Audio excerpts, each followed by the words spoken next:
What's up guys, Ryan here. Today we're going to look at the 18th month of my passive income journey, which was September 2018's income report. So the big story was that the month prior in August, I got ahead of a crazy print on demand trend and knocked it out of the park and amassed over $25,000 of passive income profits in 1 month. Let's see if I was able to follow that up in September. I did 2,334 total FBA sales, bringing in $46,887 of revenue, of which $10,425 I kept as profit for a 22% profit margin. My most profitable SKU brought in $3,326. My second most profitable SKU brought in $1,473, and my third most profitable SKU brought in $1,085. I had an additional 11 FBA SKUs generating profits ranging from just under $1,000 to right around $100. And those add up. I always say they add up. Don't sleep on those. It's okay if you have a SKU that's only bringing in $50 a day, or let's just say $25 to $50 a day of profit. Because go to your calculator, times that by 30 and see how much money that equates to over the course of the month. As long as you're not paying like massive storage fees, you want to make sure you account for like every Amazon fee. That's why I use Fetcher, which is where I get this chart from. Fetcher will sync with your Amazon account via API and pull in all those, more hidden fees such as storage fees so that you don't think you're operating at a profit, but you're actually operating at a loss. That's important to account for. The only other story for the month from FBA was that I had launched a new SKU recently that was complementary to one of my top 3 best sellers. I thought it was going to do really well. I found a great supplier. The only downside of it was I was selling them in a rather large quantity because it seemed like that's what the market liked. It was 12 pieces in a bag. And this particular SKU was pretty heavy, so I paid just under $10 in Amazon fees per sale. I had it priced at $26. And at this price, that meant that even non-Prime buyers could get free shipping, so you would think it would do pretty well. The problem was I was competing with people selling it at like $19. I have no clue how that's profitable, because if it's the same product and you have $10 in FBA fees, that doesn't leave much to account for product costs and shipping. But the problem is a lot of times people sell at a loss on Amazon, and if you're trying to sell at a profit, like I had a 22% profit margin at $26, which is not good. Just the FBA fee was so high. If they're selling at a loss, like how can I compete? So I was a little bit freaked out because I'd already put a reorder in, because when I initially launched them, they did get traction very quickly. And this was one of these plays where I often see my own products. Like I said, this was complementary to another SKU that had been selling well. I see them listed as frequently bought together, which is a good thing because my other SKU was doing so well. Like I said, it was one of my top 3 best sellers. It had done as much as $4,000 profit in a month. It was a good effort, and I was hoping it'll work out in the long run. But right now, it was a little bit scary because they were, I was competing with people offering at face value the same product for $7 cheaper. That was a little bit alarming. All right, so Amazon merch, I did 367 sales, bringing in $7,814 of revenue, of which I kept $1,643 in royalties for an average royalty of $4.47. If we come down to my Pretty Merch sales data, you'll notice that I definitely had a bestseller. 48 sales of a single t-shirt. This is called getting out ahead of a trend.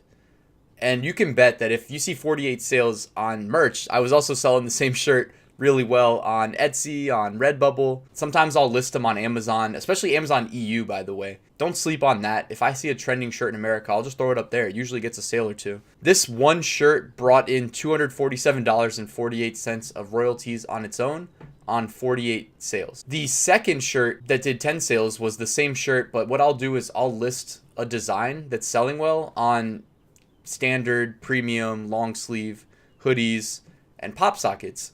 And that one was the premium shirt version of the same designs. People definitely liked it. The rest of the t-shirt sales for the month were just evergreens. Ultimately, it added up to $1,643. It was a good month.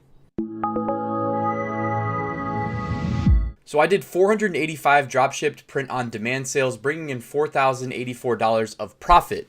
204 of those sales came on Amazon, 27 on eBay, 229 on Etsy, and 25 on Redbubble. So I was finally getting into Redbubble at this point, starting to realize that I need to diversify more than what I had been doing previously with where I offer my designs. I also started doing that with Etsy as well. By the way, if you're wondering what dropshipped print on demand is, any print on demand sale that I make online that's not through Amazon merch, I lump together and call it dropshipped print on demand because I'm selling print on demand products and I've outsourced the shipping and fulfillment, so it is dropshipped. Anyways, one big thing from this month was that my eBay account got back in good standing, which was great. I had mentioned in previous income reports from last year that I had been doing some online arbitrage. Not that I even ever set out to do online arbitrage. It was one of these things where I've caught myself about to pay literally twice as much as I needed to for a pair of shoes that I wanted from eBay instead of just buying them from a reputable website. The whole thing was that, it was reputable if you did some research, but at face value, I had never heard of the website. Anyways, I was like, hold up. Before I spend twice as much on eBay, I should go to this website and test it. Because if it is selling like authentic, real pairs of shoes, and I did some research and it was it's an authentic website. They sell tons and tons of authentic like Jordans, Nikes, etc. These were Reebok pumps that I was selling. They're no longer in stock, so I'll give you the niche if you want it. I was able to get them for as low as $52 a pair with shipping. I don't know how. And I was selling them for $120 on eBay. And I was killing it for like 3 months in a row with online arbitrage. If I sold a pair that was out of stock in that size, I had to refund the buyer. You do that enough times, eBay will put your account in bad standing. Basically, 1 year later, I got my account back in good standing after paying eBay additional fees on every sale for a whole year. Was it worth it? Absolutely. I definitely came out ahead in this one, but just know that that's a thing.